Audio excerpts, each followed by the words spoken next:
ng kandidatura para sa eleksyon sa susunod na taon, kaya tutok lang po. Ako naman po si Yusek Rocky Ignacio. Simulan natin ang public briefing, #LagingHandaPH.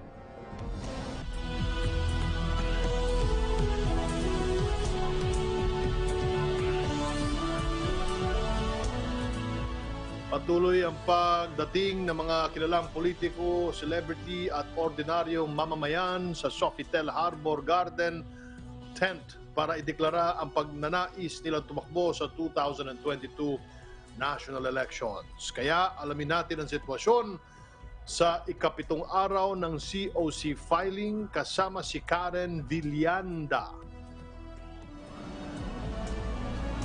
Sekmar, tuloy-tuloy nga yung pagpapasa ng candidacy para sa ikapitong araw nga nito nga COC filing. Katunayan na sa mga oras na ito ay kararating lamang nga ni Bayan Muna Chair Nelly Colmenares at ni Attorney Shell Jokno. At ngayon nakikita nga natin dito sa may Sofitel, no, ay papasok na, kung hindi ako nagkakamali, ito ngang si Vice President Jejo Marbinay. Ito nga nakikita ko ngayon, papasok dito sa may tent sa may Sofitel. Siya ay nakatakda nga magpasa ng kanyang COC para nga sa pagkasenador